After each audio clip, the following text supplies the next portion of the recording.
No one seems to know how to canoe unless you know. You know? Yeah, honestly. Yeah, it's true. I saw it for 5 years at a canoe livery. We would send people down in your traditional old town canoe just for a nice Saturday afternoon paddle. And 10 minutes later, they walk across the street and say your canoe's down in someone's yard. I just don't get it. I don't get how people don't know how to canoe. People don't even know like the basic J stroke. So, Yeah. you'll always see this in movies or just recreational paddlers. They'll do maybe one or two strokes on one side, especially Yeah. like if they're solo, right? They'll do one or two strokes on one side and then switch the paddle over to compensate for how like the canoe has now veered to the opposite side. And then Hmm. they'll do two strokes on that side, switch, do two strokes on the other. And it's just like basically a canoe that's zigzagging, like the bow, the front is just going back and forth and back and forth. It's so annoying to see, especially Yeah. like when it's a movie where it's supposed to be like either like a mountain man or like an American Indian, which knew how to canoe better than anyone. And they're just Right. doing that. And you're just racking your brain like, oh my God, this is so annoying to watch. Yeah. Yeah. So yeah, let's just talk about like kind of the basic strokes that folks might not know about, like the J stroke, right? Why don't you explain that one just briefly? I would say, I mean, that's just to kind of straighten you out, I would say. Just as you're paddling down, you would do like a full draw. You're reaching forward and then pulling back. And then the bottom part of a J, you're doing that with your paddle.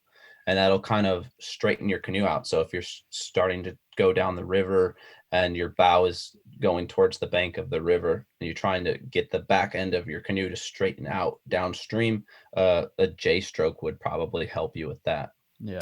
But as far as like basic paddling, what we got, the forward stroke is the simplest, most common stroke that you're going to do. I don't know, probably 90% of the time you're canoeing, and that's reaching forward.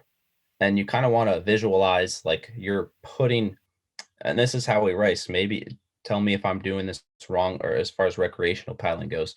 But our methodology is you drive that blade down and you're kind of trying to visualize yourself like you're in that canoe and you're pulling you and the canoe towards that pull, towards your paddle.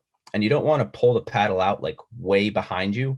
You want to have it come out about at your hip, right? Because you can pull back and pull the blade out too far back, and you're actually going to slow yourself down because of the water that you're pulling out with it. Hmm. So you want to have a nice easy entry in, pulling back, and then exit the blade out of the water about at your hip line. Yeah, the forward paddle, J strokes, the sweep are what we would use, but there's a few more common ones. Like, I don't know, is the cross rudder like that common?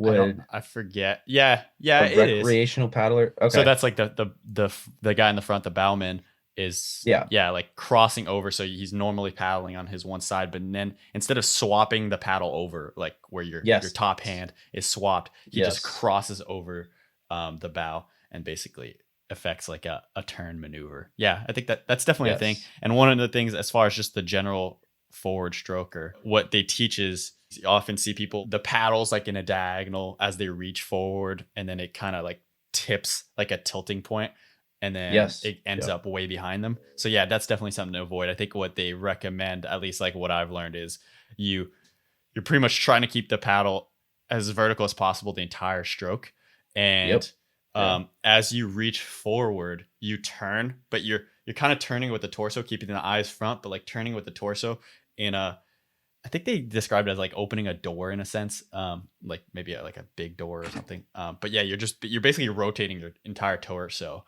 keeping your hips in line with the canoe and your head in line with the canoe, but the torso just twists. Yeah, so it's not too far forward, it's not too far back. Yes.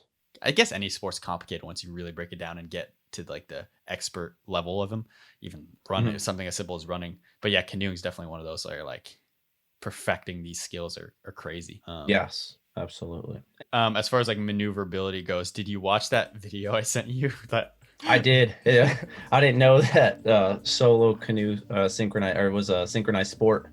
That was that was unreal. I've never seen that ever. so I mean, He was what? Okay, dancing in a canoe in the water. yeah. Yeah. So we were shown this in like our canoe course in my like outdoor education program as like just maneuvering a canoe and like the skills you can have from different strokes, like the pry is where you're, you know, in the boat and you bend more or less the paddle away from the side of the canoe, and that like affects a specific turn. And then there's the draw, which is the opposite of that. You put your paddle out on the side of the canoe and you pull in.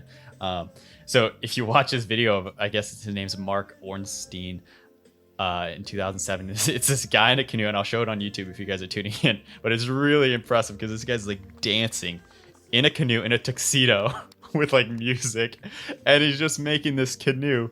He's all alone making this canoe do these like spin moves, going backwards. It's like a drifter. Synchronized swimming is like, what I envisioned it. I was like, my God, he's a synchronized swimmer, but in a canoe.